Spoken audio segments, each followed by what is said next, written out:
UTL solar solar लावणार आणि सबसिडीही मिळवून देणार। सुरेश धस यांचा निषेध, त्यांनी जाहीर माफी मागावी, मुख्यमंत्र्यांना निवेदन देणार। सुरेश धस यांच्यावर बोलताना प्राजक्ता माळी भाऊ।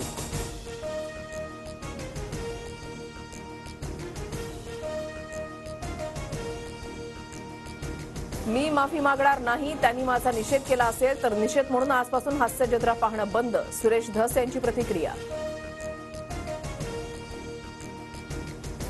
सुरेश धस यांनी कुठल्याही महिलेचं नाव घेऊन बोलू नये, प्राजक्ता माळींवरील धस यांच्या वक्तव्यानंतर चंद्रकांत पाटलांची प्रतिक्रिया।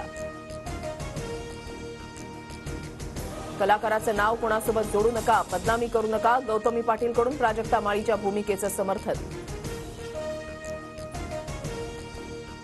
बीड हत्येमधील फरार आरोपींची संपत्ती जप्त करा, मुख्यमंत्री फडणवीसांचे सीआयडीचे अतिरिक्त महासंचालक बुर्डेंना आदेश।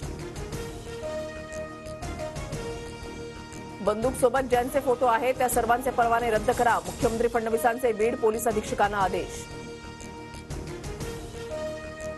वाल्मिक कराड खंडणीखोर, कराड धनंजय मुंडेंच्या जवळचा असल्याचं पंकजा मुंडेंनीही सांगितलं, संजय गायकवाड यांचं वक्तव्य। फडणवीस जवळचा दूरचा पाहत नाही तर योग्य ते निर्णय घेतील, चंद्रकांत पाटलांची प्रतिक्रिया। तर बीड प्रकरणाशी संबंध नसल्यानं मुंडेंनी राजीनामा देण्याचा संबंध नाही, मुश्रीफ यांचं वक्तव्य। धनुभाऊ तुमची निवडणूक बोगस मतावरची, सुरेश धस यांचा निशाणा। तर बीडमध्ये गोलीमार भेजे में ढिशक्यावची भाषा चालते, धस यांचा आरोप। 3 फरार आरोपींचा मर्डर होऊन बॉड्या सापडल्याचा दमानियांना फोन, कर्नाटकच्या बॉर्डरवर मर्डर झाल्याचं फोनवरील व्यक्तीने सांगितल्याचा दमानियांचा खळबळजनक दावा।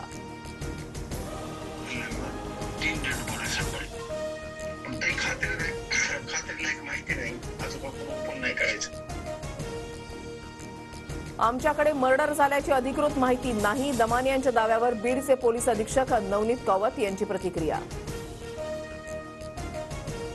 पुण्यामध्ये भिंतीला हिरवा रंग देत फुलांची चादर चढवलेल्या जागी मेधा कुलकर्णींनी भगवा रंग दिला, भिंतीला हिरवा रंग देणारा मूळ जागेचा मालक असल्याची माहिती।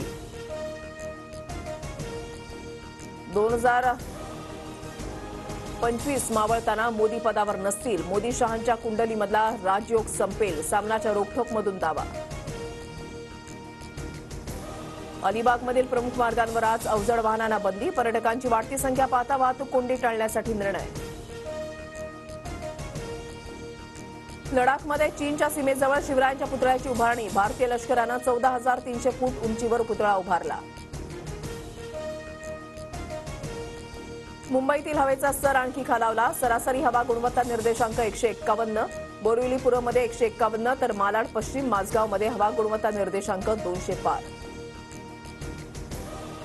आळंदीमधील इंद्रायणी नदी पुन्हा फेसाळली, इंद्रायणी नदीमध्ये रसायनयुक्त पाणी, नदी फेसाळल्यामुळे आळंदीकरांच्या आरोग्याचा प्रश्न ऐरणीवर। काश्मीरमध्ये हिमवृष्टीनं जनजीवन विस्कळीत, विमान रेल्वे सेवा ठप्प, जम्मू श्रीनगर महामार्ग बंद, सोनमर्गमध्ये 8 इंच, जोजिलामध्ये 15 तर अनंतनागमधील मैदानी भागामध्ये 17 इंच हिमवृष्टी।